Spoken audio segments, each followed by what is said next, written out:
Good morning student. Good morning sir. तो कैसे हैं आप लोग? अच्छा हूँ सर। तो आज हम लोग एक नया टॉपिक पढ़ने वाले हैं। उससे पहले आप लोग को कुछ बताना चाहता हूँ।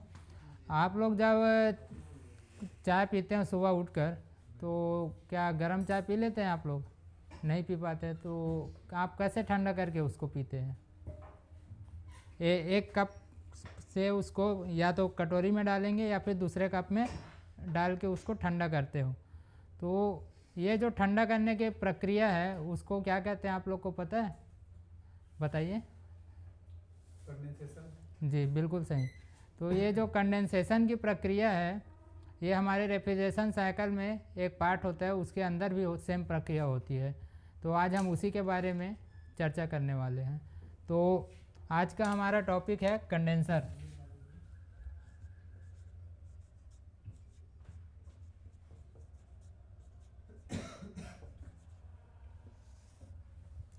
वो पहले बात करते हैं कंडेंसर है क्या। तो रेफ्रिजरेशन साइकिल में हमारा एक मुख्य पार्ट होता है कंडेंसर। कंडेंसर का काम होता है कि जो कंप्रेसर का जो डिस्चार्ज लाइन से निकलने वाली हाई प्रेशर हाई टेम्परेचर जो वेपर रेफ्रिजरेंट है, उसकी ऊष्मा को निकाल कर बाहरी वातावरण में ट्रांसफ़र करके उसको लिक्विड रेफ्रिजरेंट में बनाने का काम हमारा कंडेंसर करता है। तो कंडेंसर के अंदर कंडेंसेशन की प्रक्रिया होती है, जिसके कारण ही वेपर रेफ्रिजरेंट लिक्विड रेफ्रिजरेंट में परिवर्तित होता है। तो कंडेंसर का मेन काम यही होता है कि जो ऊष्मा को स्थानांतरण का काम करता है। इसे हीट एक्सचेंजर भी कहते हैं। कंडेंसर को हीट एक्सचेंजर के नाम से भी हम जानते हैं। तो ये हो गया कंडेंसर का काम हो गया। कंडेंसर के अब बहुत सारे उपयोग के आधार पर उसके प्रकार भी होते हैं, तो उसी प्रकार के बारे में आज हम लोग चर्चा करने वाले हैं। तो मुख्य रूप से कंडेंसर के 3 प्रकार होते हैं, तो यहाँ लिख देते हैं हम। तो पहला टाइप होता है एयर कूल्ड कंडेंसर।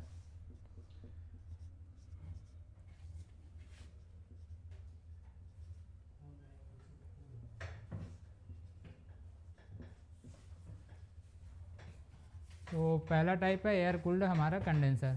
तो एयर कूल्ड कंडेंसर क्या होता है कि हवा के माध्यम से, जैसे कि नाम से ही पता चल रहा है एयर कूल्ड कंडेंसर, हवा के माध्यम से हम लोग ऊष्मा का स्थानांतरण करते हैं। उस कंडेंसर को हम लोग एयर कूल्ड कंडेंसर कहते हैं।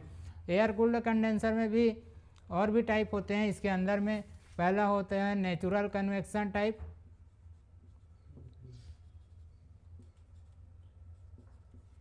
शॉर्ट फॉर्म में लिख देते हैं।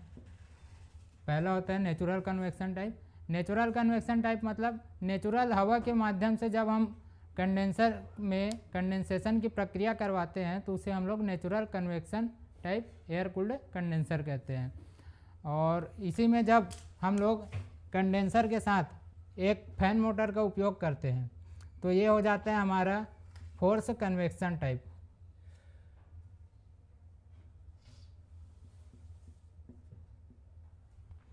जब हम लोग कंडेंसेशन की जब प्रक्रिया करते हैं, यानी कि रेफ्रिजरेंट से ऊष्मा निकालने का जब काम करते हैं कंडेंसेशन के माध्यम से, तो उसके साथ में आप देखे होंगे कि एसी में एक फैन मोटर भी लगा रहता है आउटडोर में। तो उसको कहते हैं हम लोग force convection type air cooled condenser. अब ये हो गया हमारा पहला टाइप हो गया कंडेंसर का, एयर कूल्ड कंडेंसर। अब इसके बाद आ जाता है हमारा दूसरा टाइप आता है। दूसरा टाइप में हमारा होता है वाटर कूल्ड कंडेंसर।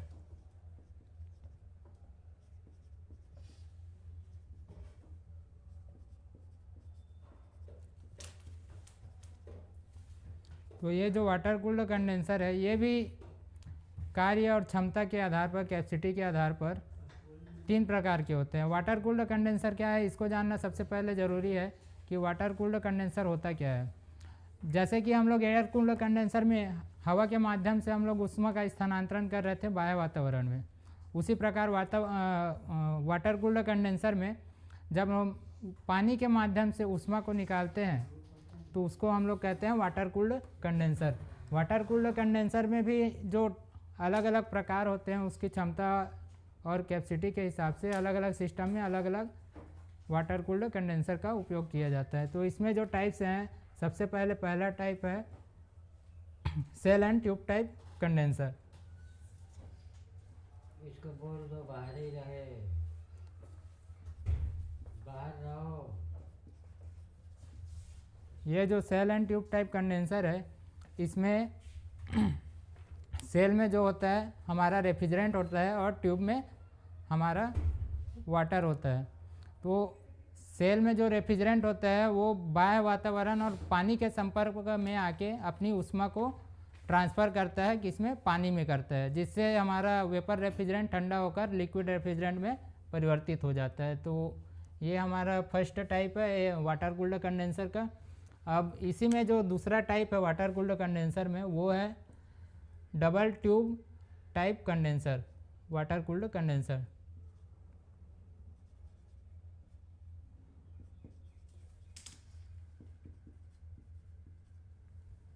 ये जो डबल ट्यूब टाइप कंडेंसर है, इसकी संरचना कुछ इस प्रकार होती है। ये एक पाइप है, इसके अंदर में एक दूसरी पाइप भी अलग होती है। इसमें से एक पाइप में हमारा वाटर होता है, ये बीच वाली पाइप में हमारा रेफ्रिजरेंट होता है। जब हम लोग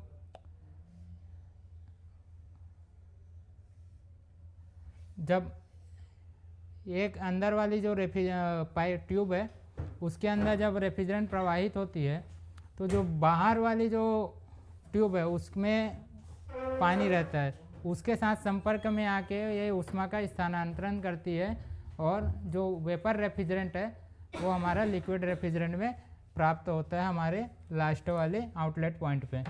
तो ये होता है हमारा double tube type water cooled condenser.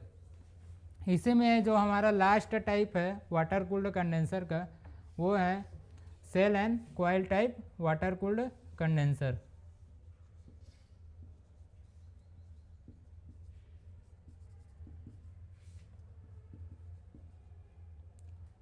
अब ये सेल एंड कॉइल टाइप क्या है, जैसे कि हम लोग फर्स्ट टाइप में देखे थे कि सेल एंड ट्यूब टाइप, तो इसमें भी एक सेल होता है, लेकिन फर्स्ट टाइप में जो था हमारा ट्यूब था उसके अंदर में, तो इसमें सेल के साथ होता है कॉइल होता है, ऐसे अंदर में एक कॉइल घुमा होता है। इसमें क्या होता है, सेल में पहले क्या था हमारा, सेल में था पहले रेफ्रिजरेंट था, लेकिन इसमें क्या होगा, सेल में हमारा होगा वाटर होगा और ट्यूब में कॉइल में होगा रेफ्रिजरेंट होगा।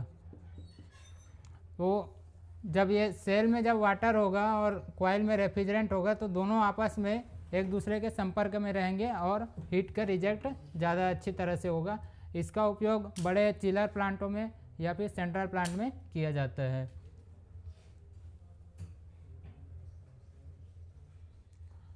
अब बात करते हैं हम लोग लास्ट कंडेंसर के, जो लास्ट टाइप है वो हो जाता है, उसके बारे में हम लोग बात करते हैं। ये जो लास्ट हमारा कंडेंसर का टाइप है वो है हमारा इवापोरेटिव टाइप कंडेंसर।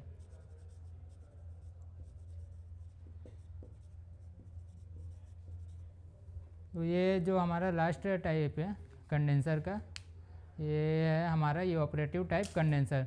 तो ये जो इवापोरेटिव टाइप कंडेंसर है वो होता है कि जैसे कि हम लोग फर्स्ट टाइप और सेकंड टाइप में देखें कि हम लोग अलग अलग माध्यम से हम लोग रेफ्रिजरेंट को ठंडा कर रहे हैं, और इसी प्रकार जो लास्ट हमारा टाइप है इवापोरेटिव कंडेंसर, जैसे कि नाम से ही पता चल रहा है इवापोरेशन की प्रक्रिया, इवापोरेटिव कंडेंसर मतलब इसमें हवा और पानी के माध्यम से, मतलब दोनों का उपयोग करके हम लोग कंडेंसेशन की प्रक्रिया को पूर्ण कराते हैं, इसलिए हम लोग कहते हैं इवापोरेटिव टाइप कंडेंसर। तो आज का टॉपिक हमारा यही था कंडेंसर। आज हम लोग जाने हैं कि कंडेंसर क्या होता है, कंडेंसर के कितने प्रकार होते हैं, और उस कंडेंसर के अंदर जो कंडेंसेशन की प्रक्रिया कैसे होती है उसके बारे में हम लोग चर्चा किए हैं। तो आज के क्लास में आप लोग को समझ आया, कुछ डाउट है तो आप पूछ सकते हैं। ये इवापोरेटिव टाइप का कंडेंसर है आपका? जी बिल्कुल। ये एक ही टाइप का है ना, इसमें इसके अंदर नहीं, इसके अंदर टाइप तो नहीं है, ये एक ही टाइप है। इसमें मेन हम लोग जैसे वाटर कूल्ड और एयर कूल्ड जो कंडेंसर है उसमें अलग सिंगल यूज़ कर रहे थे। जैसे एयर कूल्ड में एयर का ही उपयोग कर रहे थे, वाटर कूल्ड में वाटर का उपयोग कर। जो हमारा घरेलू जी। उसमें कौन सा टाइप लगा है हमारे को? हमारा जो घरेलू रेफ्रिजरेटर है उसमें मुख्य रूप से एयर कूल्ड कंडेंसर का उपयोग करते हैं जी। और कोई नेक्स्ट? ये सर हमारा नेक्स्ट क्लास में हम लोग इस टॉपिक को कवर करेंगे। अभी हमारा कंडेंसर का जो टॉपिक चल रहा था उसमें अगर प्रॉब्लम है तो आप पूछ सकते हैं कुछ जी। ठीक।